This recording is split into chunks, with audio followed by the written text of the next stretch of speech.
When facing e4, if black wants to imbalance the game and provoke white into unorthodox territory, then black may play an opening as tricky as it is for non-Russian speakers to pronounce, the Alekhine defense, or commonly referred to in some circles as the Alekhine for ease of reference. This provocative opening makes its appearance with knight f6. Rather than first securing the center with e5 and then contemplating attacking white's center, the Alekhine attacks the e4 pawn, provoking an immediate imbalance, encouraging white to march forward with e5. White's options to challenge the Alekhine are quite limited, because defending the center with knight c3 not only allows a transposition into classical king-pawn territory with e5, the adventurous Alekhine player may prefer to strike in the center immediately with d5, provoking complications that are not unfavorable to black. The opening struggle begins after white takes more space and gains a tempo against black's knight with e5, when black centralizes the knight with knight d5, inviting white to gain another tempo while chasing the knight with c4, provoking the knight to retreat to the b6 square. This seemingly offside knight adds pressure against the pawn that just attacked it. White may decide to continue chasing black's knight with c5.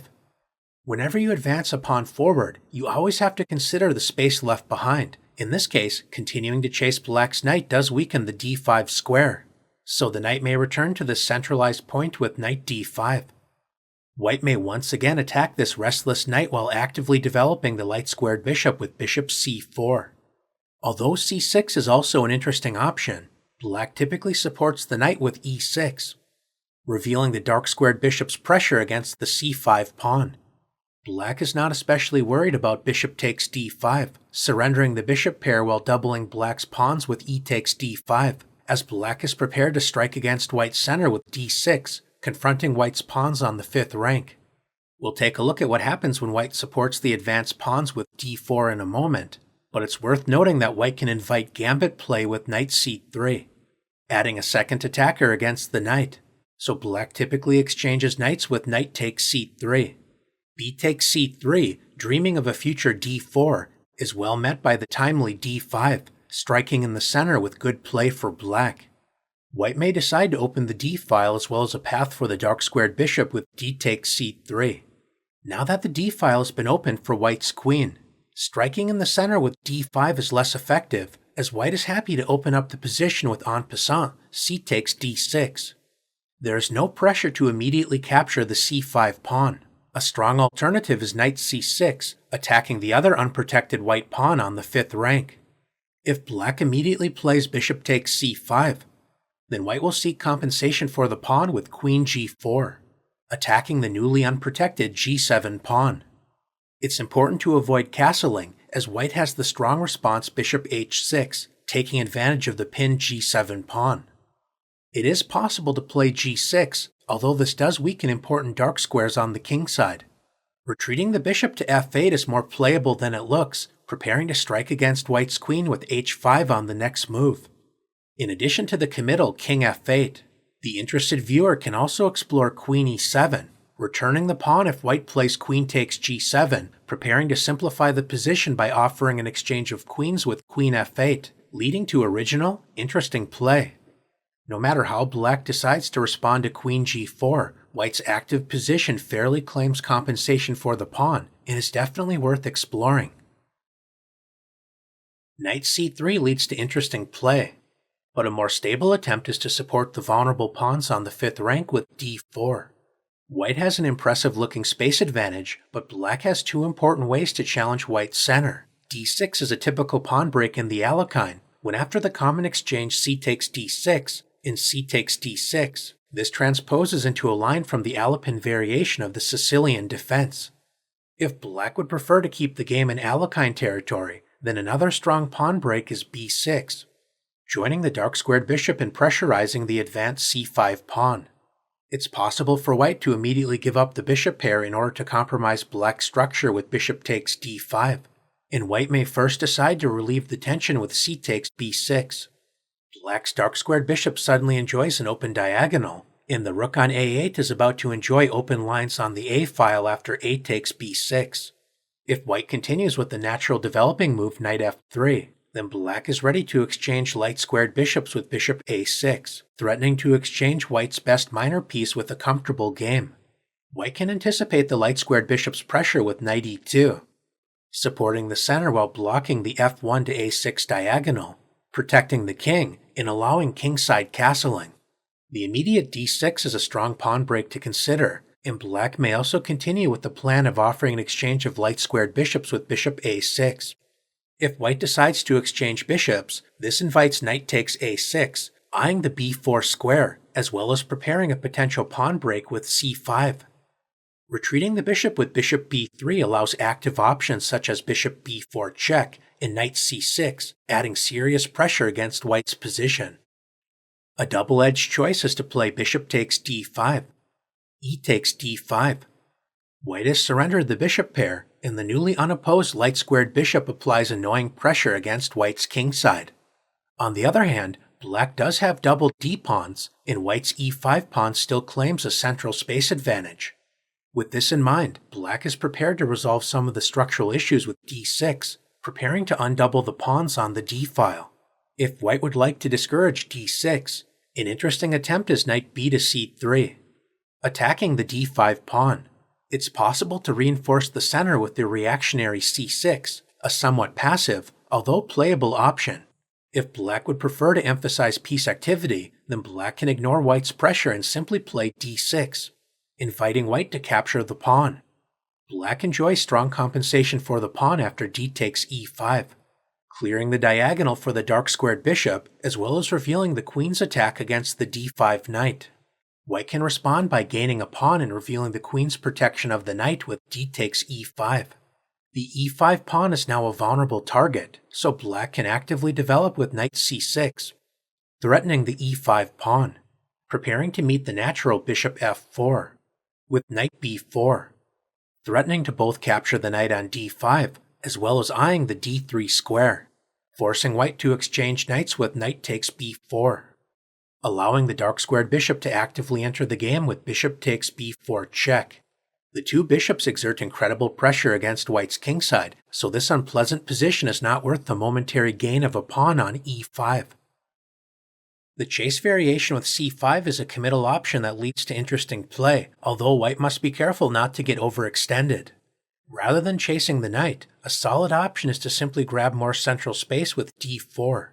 Building an impressive center, so it's important for black to actively counterattack it with the thematic pawn break d6, threatening to open up the d-file with d takes e5, which would result in a favorable exchange of queens. White has two main ways to deal with this central challenge. The most aggressive, double-edged option is f4, an option we'll later examine.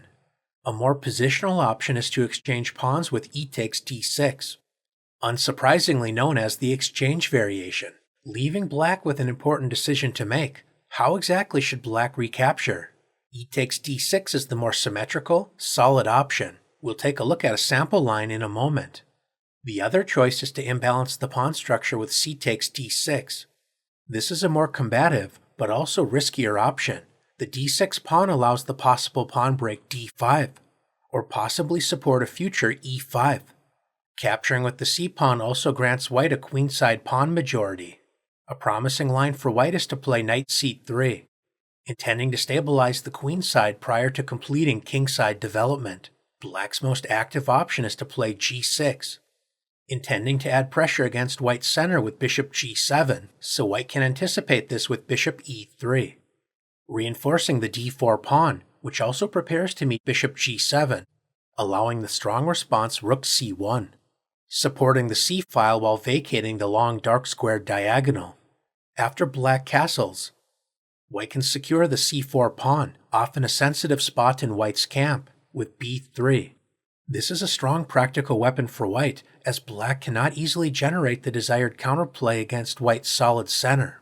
Striking in the center with e5 allows d takes e5, intending to exchange queens on d8, followed by c5, leading to a promising position for white. The other central strike d5 allows c5, when black's knight on b6 does not have a good response, as retreating the knight to d7 simply loses the d5 pawn. Attacking white's center with knight c6 allows d5, when it's difficult for black to find a reasonable plan. Grandmaster Alexander Shabalov, a supporter of the Alekhine, has tried the radical f5, and Grandmaster Komsky has tried the more positionally minded bishop f5. These are all moves intending to imbalance the game the enthusiastic supporter of this variation may explore, but white seems to be doing quite well in all of these lines.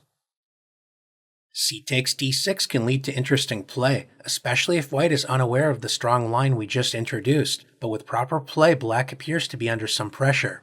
A more solid approach is to respond with e takes d6, maintaining a symmetrical pawn structure. White does enjoy more space, and behind that space advantage the potential for more active pieces. That being said, careful play is still required by white, as a natural developing move such as knight f3 runs into bishop g4, pinning the knight to the queen, while preparing to assault the d4 pawn with knight c6, a more attractive target now that one of its key defenders is pinned. This is certainly not the end of the world for white, but allowing this pin creates unnecessary stress against white's center.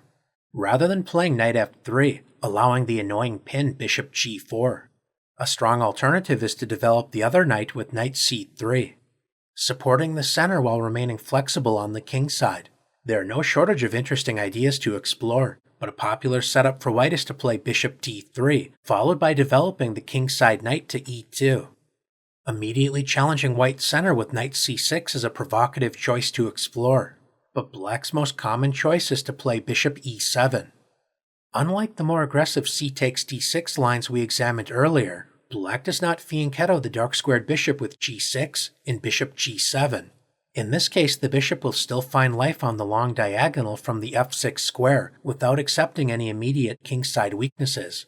Let's take a look at white's popular choice, bishop d3.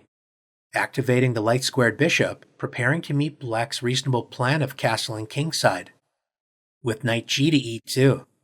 Developing the knight to the e2 square supports white's center while discouraging bishop g4, because if black decides to pin the knight.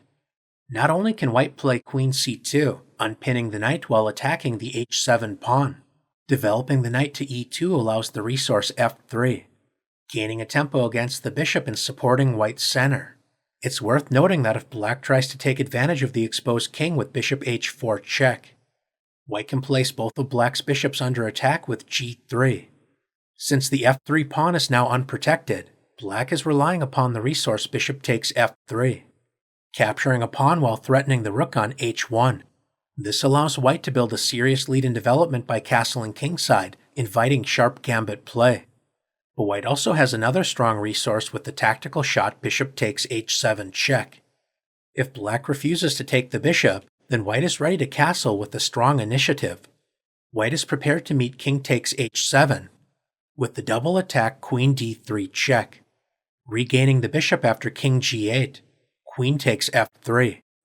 The semi-open f-file is a great resource for white's major pieces to add pressure against black's kingside, especially after white castles, building a strong queen-rook battery on the f-file. Notice that black's bishop has to spend another tempo retreating when white is ready to play b3, supporting the c4 pawn with a promising game. Rather than playing bishop g4, black can focus on confronting white's center with knight c6, building pressure against the d4 pawn. If white decides to lunge forward with d5, black is prepared to play knight b4, attacking the light-squared bishop, which is a key defender of the vulnerable c4 pawn. Instead of clarifying the central tension, white can simply complete kingside development by castling. Since white's light-squared bishop is both an active piece pointing toward black's kingside, as well as an important defender of the c4 pawn, it's tempting to play knight b4, preparing to gain the bishop pair, but white has the instructive response bishop b1. This powerful retreat preserves the light-squared bishop, but doesn't it leave the c4 pawn hanging? This turns out to be a clever trap, as white can play a3, gaining a tempo against the knight, so after it retreats to c6, now that the d3 square is no longer protected by the knight, white can win a piece with queen d3, threatening both checkmate on h7 as well as the unprotected knight on c4, so white is winning a piece. Since knight b4 is well met by bishop b1, black may continue with the theme of building pressure against white's center with bishop f6, adding a second attacker against the d4 pawn, if white decides to defend the pawn with the natural bishop e3. Now that the bishop is on e3, black may confidently jump forward with knight b4. Black is ready to collect the bishop pair, because if white plays bishop b1, in this case black may capture the c4 pawn with confidence. The point is that if white plays a3, instead of retreating the knight to c6, black has the strong response knight takes e3, enjoying an excellent position as white no longer has the crushing queen d3 double attack trick available. The d4 pawn is under serious pressure, but white may calmly reinforce the c4 pawn with b3. White reinforces the c4 pawn, preparing to support d4 with bishop e3 on the next move. Notice that capturing twice on d4 does not win a pawn for black, as white has the discovered attack bishop takes h7 check, revealing the queen's pressure against the remaining piece on d4. Now that the c4 pawn is secure, knight b4 is not a serious threat, as white can simply play bishop b1. An interesting option for black is to take advantage of the open e-file with rook e8. White is prepared to support the center with bishop e3. At this point, black may be interested in exploring the idea of a5, claiming space on the queen side. A future pawn break a4 is now possible. a5 also reinforces the b4 square, so black may consider knight b4, attacking the light-squared bishop while clearing the c6 square for black's pawn, possibly preparing a future d5 pawn break. White may decide to respond to a5 by centralizing the queen with queen d2, leading to a tense middle game struggle. Now that the bishop is on e3, black has also tried bishop g4, pinning the knight to the queen, as f3 would leave the bishop on e3 hanging. Legendary Grandmaster Vasily Ivanchuk dealt with this pressure by playing queen d2, stepping out of the pin, supporting the dark-squared bishop, as well as connecting the rooks on the first rank.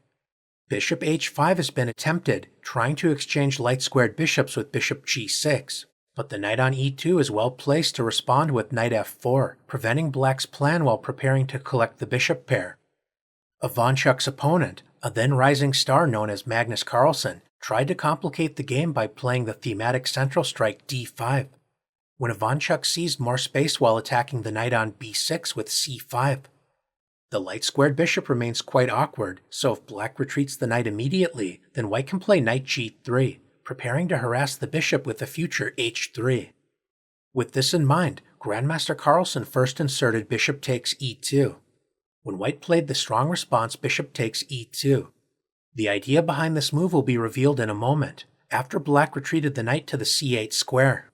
Although this looks like a strange square, the knight is ready to enter the action once again from the e7 square, eyeing f5, adding pressure against the d4 pawn, as well as the bishop on e3. White centralized his rook with rook f to e1, anticipating black's plan to play knight 8 to e7. Dreaming of the active f5 square, Grandmaster Ivanchuk revealed the point behind capturing with the light-squared bishop, as he now played the powerful bishop g4, restricting black's knight from accessing the f5 square while activating the light-squared bishop. The d4 pawn remains well fortified, and white also claims the bishop pair advantage. White has achieved a comfortable position and went on to win the game. The exchange variation with e takes d6 is a reliable system for white, although as we noted, black has no shortage of interesting ideas to generate counter chances. White's most radical response to d6 is the ultra-aggressive four-pawns attack with f4. White commits to an all-or-nothing approach, maximizing the central space initiative, intending to roll black off the board. This is a double-edged decision, as white continues to only move pawns during the opening stage. Black intends to try and prove these pawns are overextended and vulnerable to counterattack. The truth lies somewhere in the middle, as white can certainly challenge black's defenses, but in so doing, black is allowed active counterplay leading to sharp, at times chaotic play. Against the four-pawns attack, black may investigate the radical pawn sacrifice g5, trying to break down white's massive center. But black's most reliable path is to exchange pawns with d takes e5. D takes e5 would allow black a favorable exchange of queens on d1, so white should recapture with the f-pawn. By exchanging the d-pawn, black's queen enjoys pressure against the d4 pawn, a key source of black's counterplay in the opening. A provocative, somewhat risky option is to play c5, encouraging d5, preparing to meet it with e6. This line is worth exploring, although white may gain the upper hand with a well-timed advance to d6. A more reliable option is to attack d4 while developing a piece with knight c6, adding a second attacker against d4. Notice that white cannot advance the pawn to d5, as this simply loses a pawn on e5. If white defends e5 with knight f3, intending to play d5, this is well met by bishop g4, pinning the knight to the queen. This means white's most popular choice is bishop e3, reinforcing the center while remaining flexible with the knight on g1. Black must always remain alert for the possibility of d5, but this is not currently a threat while the e5 pawn is hanging. This is a good moment for the light-squared bishop to enter the game with bishop f5, activating the light-squared bishop and creating the possibility of a future knight b4, trying to take advantage of white's weakened light squares. White continues to actively develop with knight c3, supporting the center as well as a future d5 advance. Notice the premature knight b4 is well met by rook c1, supporting the c2 square, when knight b4 is simply a loss of time.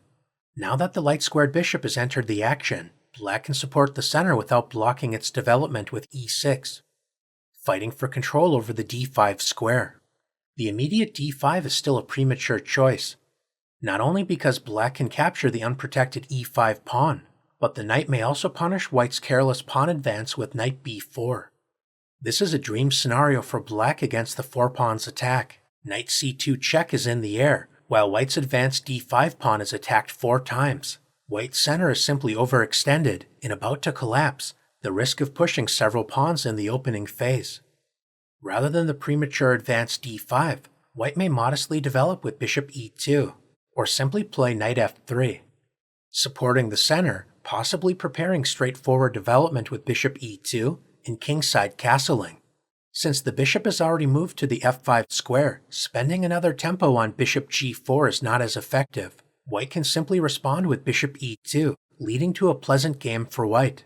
We have reached an important crossroads. We're about to introduce some incredibly sharp play, so it's worth noting that black may also want to investigate bishop b4, pinning the c3 knight and discouraging d5, a lesser played but interesting alternative. That being said, black's most common reply is bishop e7. If the center remains stable, as is the case if white plays bishop e2, intending to castle kingside, then black is ready to castle followed by the thematic pawn break f6, as played by Grandmaster Nikita Vityagov. This is a reasonable path with mutual chances, but white may also test black's memory, as well as nerves, with the forcing d5. Provoking the exchange is e takes d5, c takes d5. White has established an impressive-looking advanced center, but this is a double-edged decision as these pawns must be constantly protected by pieces. Black's only move to stay afloat is knight b4, adding pressure against the d5 pawn, as well as threatening a fork on c2. It looks like white's center may be overextended, but things are not so simple as white has the strong reply knight d4, centralizing the knight, protecting the c2 square, as well as attacking the bishop on f5. Since bishop g6 allows the annoying bishop b5 check, Grandmaster Peter Svidler played bishop d7. Supporting the advanced center with queen f3 is an interesting option to explore, but his opponent, Grandmaster Alexander Grischuk, preferred the more forcing option e6.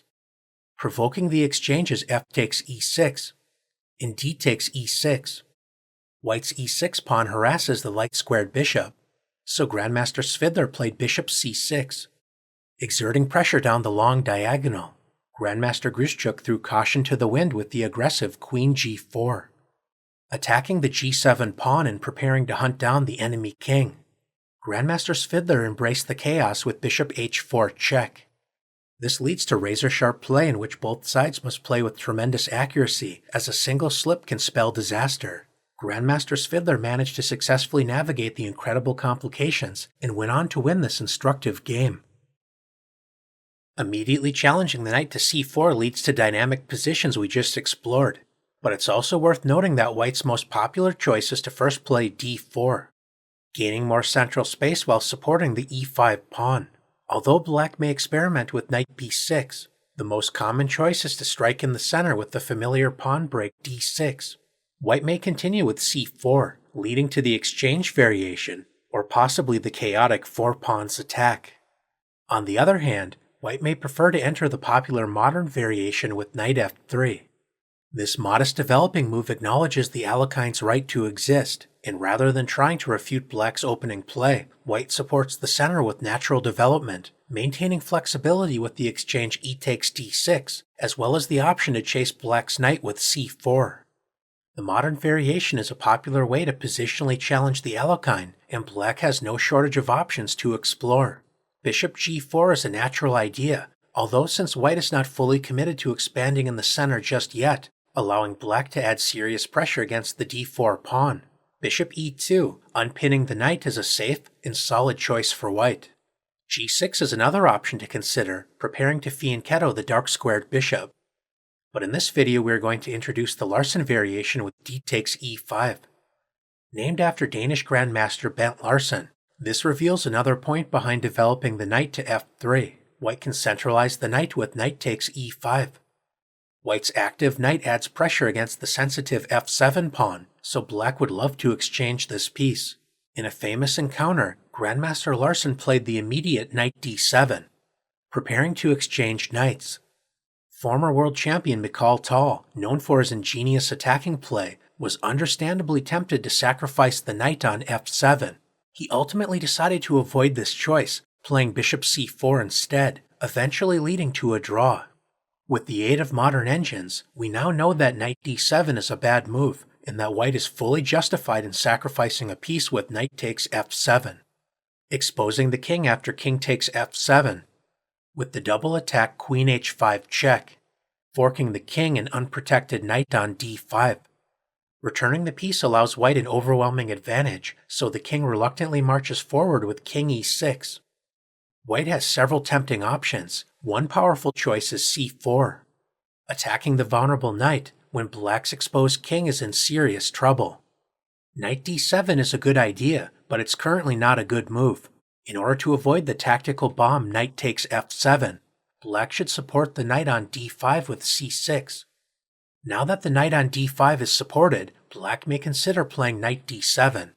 If white tries to dislodge the knight with c4, this is actually not a good choice for white, as it allows knight b4. Bishop f5 is one annoying threat, taking advantage of white's weakened light squares, and if white tries to chase the knight once again with a3, white is in for a rude awakening after the tactical shot queen takes d4. Winning a pawn, as a takes b4 allows queen takes e5 check, and if white decides to capture the queen, this allows the unpleasant fork knight c2 check, regaining material on the next move with knight takes d4 when black is simply up a pawn, a good tactical trick to keep in mind. Since the knight on d5 is reinforced by the c6 pawn, bishop c4 isn't a particularly effective choice. Moving the bishop to d3 looks active, but it does block the queen's protection of the d4 pawn. In this case, black may be encouraged to play g6, preparing to fianchetto the dark-squared bishop, exerting pressure down the long diagonal. This is why white's most popular choice is to play the modest-looking bishop e2, preparing to simply castle and focus on rapid development. Although it's possible to play knight d7 immediately, white can avoid the exchange of knights with knight f3, when black's light-squared bishop remains passive. With this in mind, black can first play bishop f5, activating the light-squared bishop, and only then preparing to challenge white's knight with knight d7. We see a typical position arise after white castles, and black confronts white's active knight with knight d7.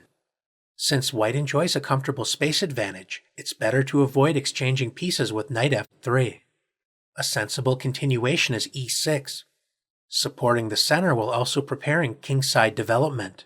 White's play up to this point has been quite modest, simply focusing on healthy development. In order to challenge black's defenses, it's important to take space with c4, gaining a tempo against the knight in the process. If black tries to lunge forward with knight b4, threatening knight c2, the interested viewer is encouraged to analyze the powerful response a3, calling black's bluff, as knight c2 is well met by rook a2, leading to an overwhelming advantage for white. A more solid path is to simply retreat the knight back to f6. Grandmaster Sergei Karyakin demonstrated a path to a comfortable game for white, starting with knight c3. White's idea is to eventually gain the bishop pair with knight h4. If black tries to stop this with h6, providing an escape square for the light-squared bishop on h7, white is ready to strike in the center with d5, opening up lines in order to exploit his lead in development. His opponent, Grandmaster Alekhine, decided to activate his dark-squared bishop with bishop d6, pointing toward white's kingside while also preparing a future e5 pawn break. White continued with the well-timed knight h4, threatening the light-squared bishop, so black responded with bishop g6. There is no rush to claim the bishop pair with knight takes g6, as this would open up the h-file after h takes g6, revealing the rook's pressure against white's kingside. Grandmaster Alekhine preferred to play the instructive g3, supporting the knight on h4, restricting black's dark-squared bishop, and most importantly, preparing bishop f3, activating the light-squared bishop on the long diagonal, while also preparing a possible retreat to g2 if desirable. White is waiting for black to castle kingside before claiming the bishop pair with knight takes g6. Grandmaster Alekhine decided he did not have a better choice, and simply decided to castle, allowing knight takes g6, and h takes g6. White gains the bishop pair, followed by activating the light-squared bishop with bishop f3. White will likely continue with bishop e3, preparing to expand on the queen side with an eventual a3 and b4, and likely meeting a possible e5 pawn break with d5. Although white enjoys a slightly more comfortable game, black's position remains quite solid. One idea is to play rook e8 and queen c7, preparing the central pawn break e5. In this case, if white plays the desirable d5, this may be met by e4, trying to restrict white's light-squared bishop, leading to complex positional play. Instead of classically defending the center with a pawn, the Alekhine defense confronts white's center immediately with knight f6. The point behind this strange-looking move is to provoke white into marching forward with pawns, gaining space, but black intends to counterattack white's advanced center. White may try to challenge black's defenses with the aggressive four-pawns attack, leading to sharp, double-edged play. On the other hand, white may play more positionally, content with building a solid setup and trying to squeeze black from a slightly more comfortable position. No matter how white decides to handle the opening, the Alekhine remains a resilient, playable defense with plenty of creative resources to discover. Thanks for exploring this provocative defense against e4, and best of luck the next time black's knight makes a provocative entrance into your game on the very first move.